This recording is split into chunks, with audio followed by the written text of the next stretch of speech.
but that value of society changed. We know our society is changing because we all talk about it privately. Now we're talking about it publicly. So, Greg, if you could chime in on your family's history of the value of hard work coming over here and whatever you'd want to share on your backdrop of your family, because it's the New York story. Yeah, my family came over here from Croatia. Um, they lived on a farm, very little money at all. My grandfather got thrown in jail twice trying to escape the country. Made it to Paris, had to work for a year in a steel factory so we can get my father and my grandmother over there. And then from Paris, working for 2 years, they saved up enough to come to New York. And they met up with some family they lived on 48th Street and 10th Avenue. So if you know New York City, it's a Hell's Kitchen. Today, it's like kind of nice, beautiful, like vibrant neighborhood. There's restaurants everywhere. It's like theater district, restaurant rows right there. It's beautiful. But back then, it was a different scene. So my grandfather tells me how shocked he was to see the size of the rats in the subway in New York compared to the pristine, like Parisian streets and whatever.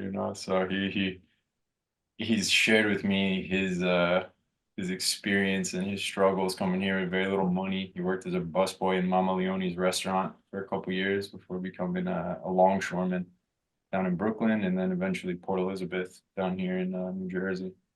But you said something about overcoming adversity, and like that's my grandfather's whole story. And really, my grandparents raised me more, just as much as my parents did. It's kind of one of those things. Um, and he always had this one kind of saying that he would go back to if I was struggling. He's like, man, if you can't laugh, you're not going to be able to do anything. So he would always like fun at me, like as much as you're struggling, he would like push you over the edge even more.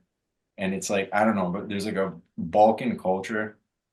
I think your parents are your first bullies because they believe that like you got to be tough enough to go out and deal with the world, right? So I never had like a pat, there was never a pat on the back, like good job, like you did something really good, and they'd be like, all right, that's what I expected of you. Now go do it again. And like as a kid, I think there were teenage years where I questioned that and it was hard for me to deal with. But as an adult, I'm so grateful. It's like going into like the workforce, working no one's gonna faze me. Yell at me all you want. Like my grandfather did worse. So. So It's as, an as you're talking, Dr. Dona, I'm fortunate that I got to see her speak at a medical conference, and I sat next to her mom and her dad, and I know them for years. And I shared something private with Mrs. Dona, and she started reprimanding me as if I was one of her own children. And I knew that it just comes from love. It's just genuine love, right?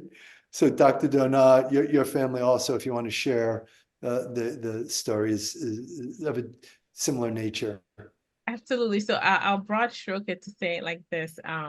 There's a concept of iron sharpening iron, right? And I truly believe that the home is where we're formed, right? You can have two kids come from the same home, same experience, right?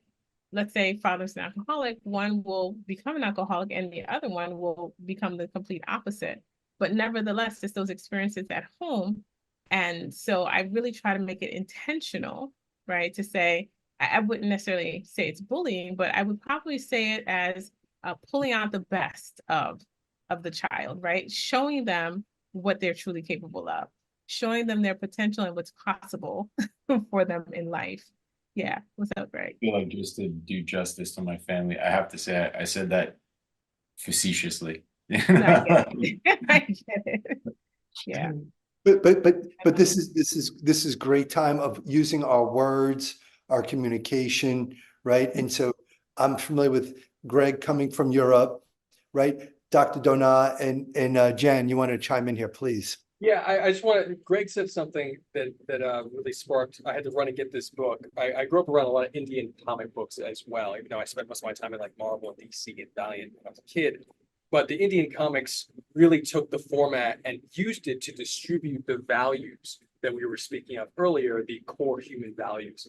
And this particular book, this particular story is about Samudra Gupta, a king who gave his people the leisure to be creative. When I hear Greg's story, I hear his family's story, I hear all of the blood, sweat, and tears that went to get him and the family over to America. And I often say that I actually really truly believe that America still has the biggest opportunity in the world. We as Americans still have the biggest opportunity in the world because we're in this space where so much is shifting, so much technology is coming out that is allowing us to have even more space to be creative.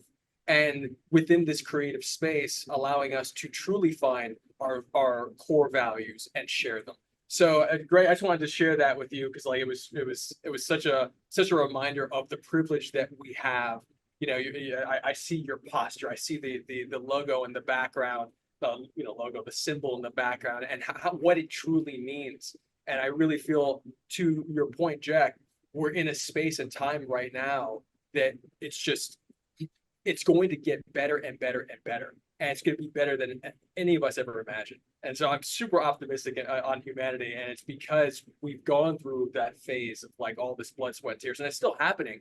But there's also this light that's getting brighter and brighter and brighter. And I think that this talk is an example of